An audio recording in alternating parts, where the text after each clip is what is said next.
mag-interview na nabalik sa akin. Sabi sa'yo, sanay ako mag-interview pero hindi ba nag-interview. Anyway, sige. Sige. Hello everyone, welcome to my channel. So we have here Ma'am Ruth from Japan. Ma'am, ano bang work natin sa Japan?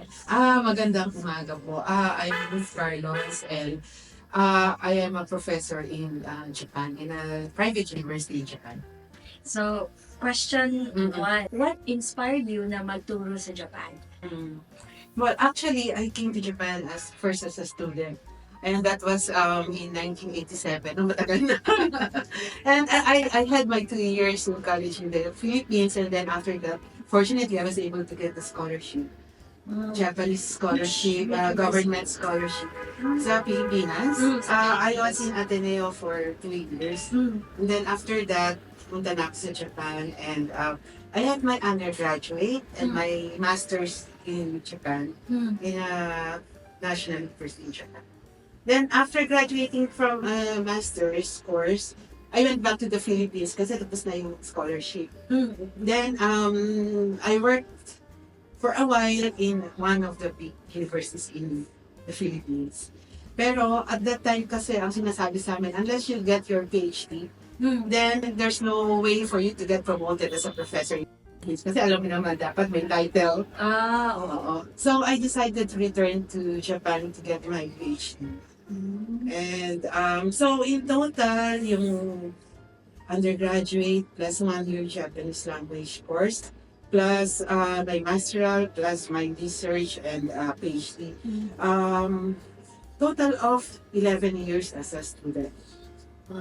Then after that, I was hired by my university to work first as an associate professor, and then pero it was contractual, so I transferred to my current university, which is private. So, mag-start tayo sa undergrad. So, Ay, haba niya. kaya sa That's 30 years. Anyway. like what motivated you, like for those who want to study abroad, before I only heard like many scholarship opportunities through my school, depende ng tie-up ng school. Like how about you? And what motivated you? Anong ginawa mo to prepare? Okay, I think it's still the same procedure pa rin, pero I'll start with the motivation. Actually, in the 1960s, yung grandparents ko, they accepted Japanese diplomats as para homestay because my parents are involved in one of the universities in the province, in Bulacan. Then, so every now and then, if you remember 1960, so medyo anti-Japanese sentiment pa yan sa Pilipinas. Pero itong mga pumupunta sa amin to stay for 1 year or 2 years, they try to learn Tagalog, they try to learn the politics, ganyan. So, yan, every now and then may pumupunta. And then when I was in the 1970s, nadagdagan na siya ng mga researchers from Japan. So, mga from universities in Japan, pupunta sila. Kasi alam mo nung time na yun, the Philippines was still parang exotic pa. Parang hindi pa siya well-researched. So, maraming mga researchers na pupunta sa Pilipinas. And then, they stay at home. Halimbawa, mag-field work sila sa isang village which is 1 hour away from my place. So, sa amin sila titira, pero daytime, dun sila sa fieldwork nila. Kasi at that time, syempre mga Marcos period yan, hindi masyadong safe na tumira sa mga villages. And then, yun, when I was in my grade school, I can still remember na may mga Japanese sa bahay namin, and then I would talk to them in the evening. Parang, ano ba yung Japanese culture? Ano ba yung Japanese history? Minsan, world history na ipusapan namin. So, I was parang amazed na, ito palang Japanese from the, World War II. Tapos ngayon, growing economy siya. And then, parang I got to be interested. Parang may pattern din dito. Like, after the US-Vietnam War, there's like, they persevered, and then there's economic growth. Nag-push talaga. Diba? So, and then, 1980s, I left 1987. When I was 18. pumunta ako sa Japan as a, yun nga, as a Japanese government scholar. Actually, you should check, pwede mo silang sabihan, may link sa website nila about this scholarship. There are 3 kinds, I guess 4 kinds na yata. For undergraduates, for masteral, and then for other teachers also. So, ang kinuha ko yung undergrad. And in order to get this scholarship, you have to sit for an exam. History, math yata, at saka English yata. So, are you required to answer in Japanese? Hindi. I had 0 Japanese language proficiency when I went to Japan. Kasi pagpunta mo sa Japan, hindi naman agad-agad na you will be in first year student in the university. Ang kailangan, you have to study Japanese language for 1 year. So, sagot na rin nila doon. And then, well, marami, very competitive yung exam. Tapos marami sa kanila, nasa sciences, biology, ganyan. Pero yung sa akin kasi is social science, economics. Opo. Then, masaya naman. Kasi pag 18 ka kasi, Full of spirit option. Maglalakwatsa sa ibang bansa. I mean, without knowing na ganun pala kahirap mag-aral ng language. Without knowing na mahirap pala yung maging separate sa family. Although, nasa dorm na kasi ako nun sa Manila. Nasanay So, ka. nasanay na rin. And then, ayun, well, masaya naman. Anong name ng scholarship? Mambu siya. Actually, Mampasyo na yata siya. Ministry of Education of Japan.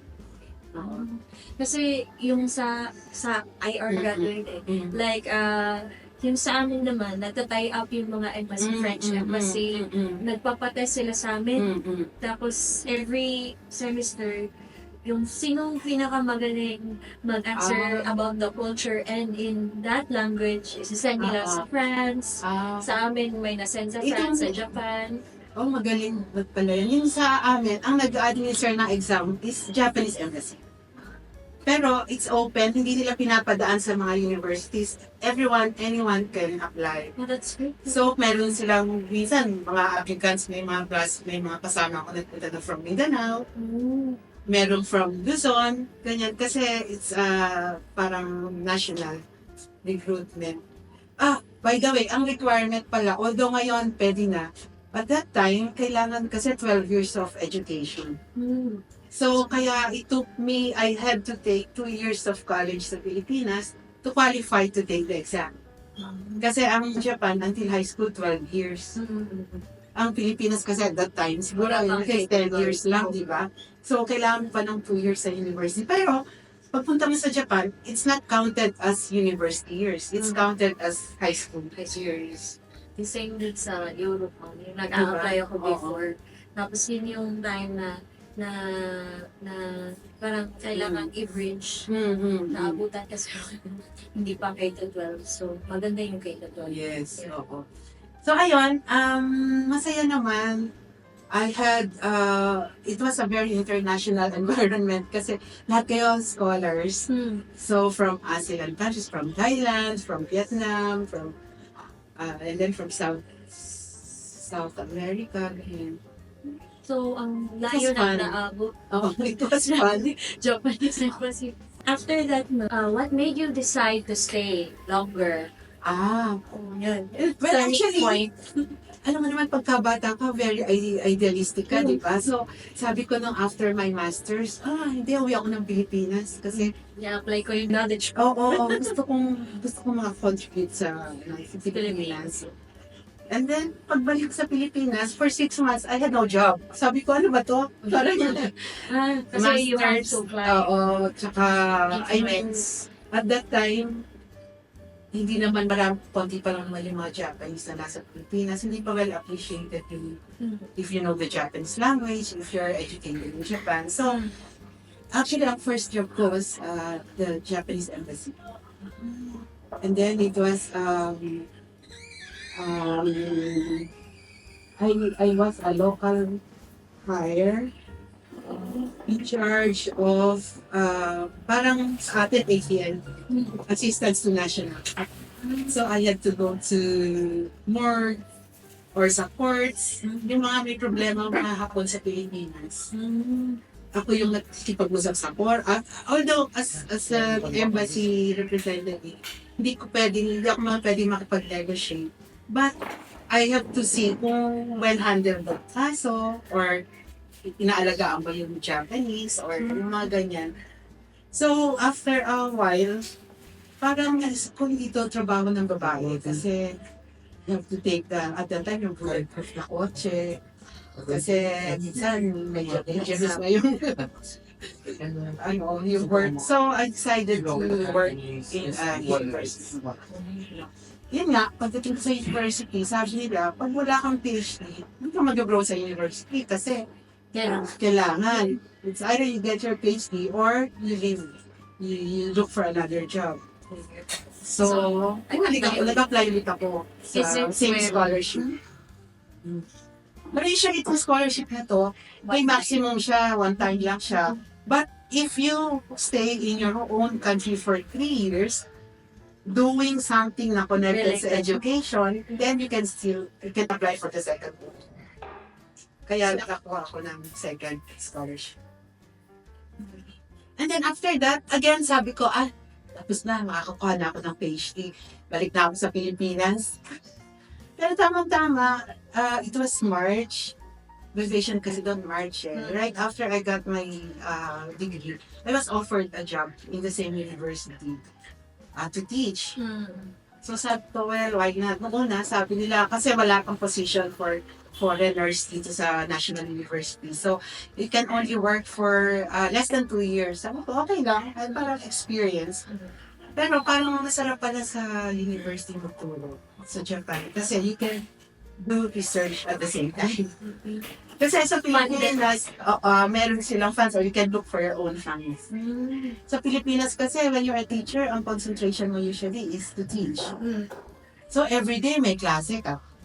And then, ang classes mo 3 times a week for 1 course, di ba? Sa Japan kasi, ang klase mo once a week lang for 1 course for 90 minutes. May time talaga Right, so, mag-research. you can tailor your time, your schedule, na may time ka for research. Kaya, nagustuhan ko na siya. So, ayun, since then, I've been working for my current university for siguro more than 20 years na. Wow. So, doing research and teaching at the same time. And some admin work na, I really hate admin work. So, yeah. galing. So, 20 years. For the span of 20 years, ilang research na po natapos? Ang hirap na pa siya. Kasi, Never stops. kasi parang, ano siya eh, nanganganak siya. Pero ang aking main topic is migration of Filipinos. Then why migration? Why migration? Kasi we don't usually choose our specialty randomly. Parang ako is a migrant, so I do research on migrants. It's something that's very near to my heart. It's something na I'm confident na I can do better than the Japanese. Kasi marami na rin Japanese na nag-research on Filipino migrants. Pero, I mean, I have an advantage. Yeah. So, yun. So, I'm doing research on migration, specifically on, my PhD was on remittances. On how remittances affect the Philippine economy. So, at that time kasi ang sabi ng World Bank, yung mga remittances na yan sa Pilipinas, it's a waste of money. Kasi, they just use it for consumption. Kasi pag yung pera, in-invest mo, manganganak siya. Pero pag binili mo siya ng Jollibee, or pag binili mo siya it's for consumption. Nandun na yung end. Pero sabi ko, hindi kasi if you look at I looked at the data. Kita mo na ang investment ng mga Filipinos for sa education. Nagre-remit sila para mas maganda yung school. Oo, para maganda yung school ng anak. Or to buy properties. Diba? So, or to improve health. Kasi dati hindi mo ka-afford na bumili ng vitamins, pero ngayon, nakapa-vitamins na May sila. skincare pa. Diba? So, parang ang argument was, hindi, yan. Hindi mo lang nakikita yung impact, pero may investment yan. Education is a long-term investment. Hindi mo makikita yan sa generation ng nagpapadala, but sa next generation, sa anak. Diba? True. So, ayun, that was part of my PhD dissertation. And another one is, tinignan ko rin kung dahil ba sa remittances, lumalaki yung gap between the rich and the poor in the Philippines. Kasi yung may mga pamilya sa ibang bansa, may pumapasok na pera. Yung mga walang pamilya sa ibang bansa, domestic income lang sila. So, nakakapag-widen ba ng economic gap, income gap sa Pilipinas? Which year ito? Well, 2001 yung aking research. So, but yun din, nakita ko na talagang nakaka-affect siya. Saka yung ginamit ko kasing data is parang it's a nationwide data sa family income and expenditure survey. So, very detailed siya. Makita mo talaga kung ilang kilong bigas yung binili ng pamilya na yan, kung ano yung income ng pamilya na yan, kung saan nanggagaling. So, it's quite a reliable, rich set of data. Yun nga, nakikita ko na dahil may remittances, lumalala yung gap ng mga Pilipino. Kasi pag may remittances ka, mas makaka-afford ka nang magpadala ng isang pamilya sa ibang bansa. Which, in the end, yung pamilyang pinadala mo, yung pinadala mong tao, makakapagpadala rin ng remittances sa Pilipinas, makakapag-include din ang buhay. So, pero yung walang remittances, hanggang dyan na lang sila, even if they want to go overseas. Hindi na rin kasi you have to have money before you can go overseas. Sabi nga, yung ultimate fees, yung airfare. So, hindi basta-basta makakapunta ang mga Pilipino sa ibang bansa. Coming from Mindanao, like yung walang education, walang, you have to bring the background to them so that they would know, but most of them, they don't know. Unless you tell them, or most, Or naloloko. there's an opportunity that you need to pay first. Yeah. So, ayun, doon na nag-start yung aking, well, I started with economic analysis of remittances. Pero, in due time, nag-shift ako sa human resources. Pero yung sa 2001, pag sa i-apply yan, I think ngayon, may iba na bumabalik din sa class kasi now, Filipinos can work as freelancers. So parang wala lang din masyadong gap kasi dito nagbabayad kami ng rent. Yun. Yun lang ang isa pa rin yun na, well, for future research. Kasi, oo, ang tinitingnan namin ngayon is reintegration. Kasi, maraming mga Filipinos gusto bumalik sa Pilipinas. Pero, pati dito in the Philippines, kahit nakaipon ka sa ibang bansa, pagdating mo sa Pilipinas, ang survey will say, gusto ko kasing magtayo ng business, but are you capable of doing business in the Philippines? Do you have the knowledge? Meron ka ng pera, but how will you use your money to grow your business, to invest, ganyan. So, isang malaking topic sa atin ngayon is reintegration. Dahil maraming mga Pilipino, ayaw naman talaga, if given the choice, ayaw naman talagang tumanda sa ibang bansa. You would rather go back to the Philippines. So, anong gagawin nila sa Philippines, di ba? Especially ito sa Japan kasi, ang profile ng mga Filipinos, dumami sila 1980s. Dahil sa mga entertainers, tapos sa mga technical trainees in the 90s, ganyan. So, they left the Philippines in their 20s, noong 1980s.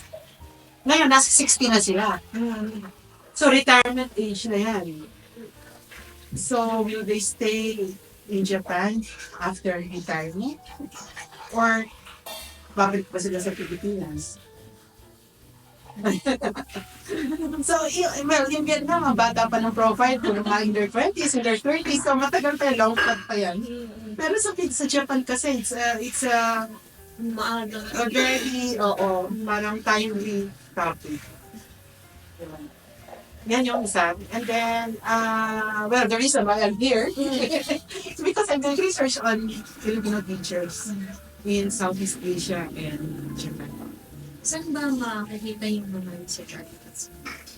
Kasi yung iba ay na-upload nila sa journals ng isang...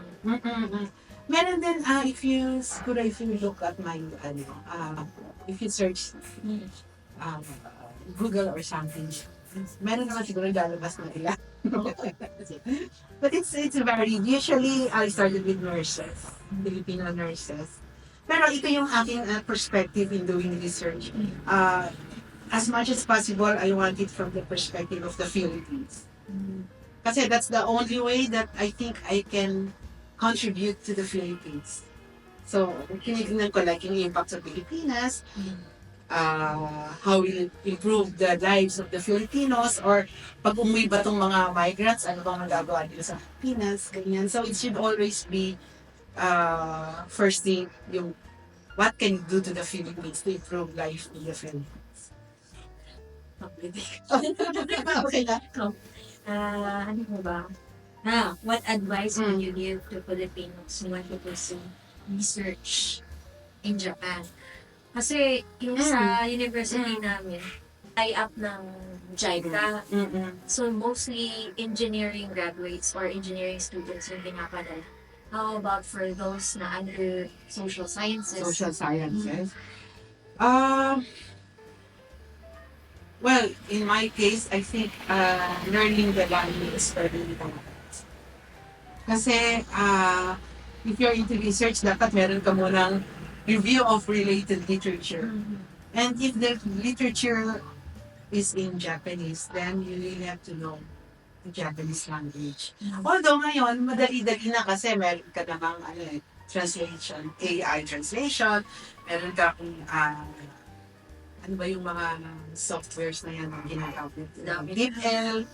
Yan. So, okay na rin. Pero still, maganda pa rin yung alam mo yung language. Kasi when you do interviews in Japan, and when you live in Japan, kailangan pa rin ng Japanese language. Although, it has been parang changing na rin. 30 years ago, in 1987, wala ka makikita kung magaling English. Pero ngayon, marami na rin. And, well, it's because ang dami na rin turista ngayon sa Japan. So, no choice sila but to learn the English language. Like turista. Meron din silang app na nagtatranslate to Japanese. Meron din. Or meron yung i-flash mo lang sa supermarket, then nagkakaroon na lang automatic translation na kung ano yung pagkain na to, kung ano yung mga ingredients mo. So, ibalik ko yung question mo sa akin kanina na, what's your plan for the next 5 years? For the next 5 years, I'm staying in Japan to finish my research siguro. And, well, long-term plan, I still don't know. Kasi, maganda kasi yung welfare sa Japan. If you get sick in the Philippines, may answer siguro yung 1 million pesos pag nasa hospital ka. Pero sa Japan kasi, if you're paying your annual dues, then may national health plan. So, you don't need to worry kung magkasakit ka. And then, may pension naman. Although yung pension, pwede mo namang galit sa Pilipinas. Yung retirement pension. They call it portability. So, even for the US, yung mga nasa US natin na mga kapwa Pilipino, when they decide to retire in the Philippines, pwede nilang pwedeng ipadala sa Pilipinas yung pension nila and spend it in the Philippines. So, parang ganon. Feeling ko, as long as, and by the way, single pala kasi ako. So, I don't see myself being taken care of by, by family siguro, pero still, wala naman akong anak. So, I can be anywhere. It's not, kasi marami sa atin sabihin nila, lalo na sa mga interviews ko sa mga Filipino sa Japan, dito ako kasi halagaan ko yung apo ko, or I'll stay here because my family is here, parang gano'n. Pero if you're single, pwede naman very flexible. Hindi pinagagawa ng single. Marami rin hindi nagagawa ang single. Di ba? So, it's still ganun pa rin. It's a decision. It's very after 2 years of marriage. Wala ka na, hindi ka nalilig makalakot siya. Thank you. Thank you. Thank you, Tia Raza.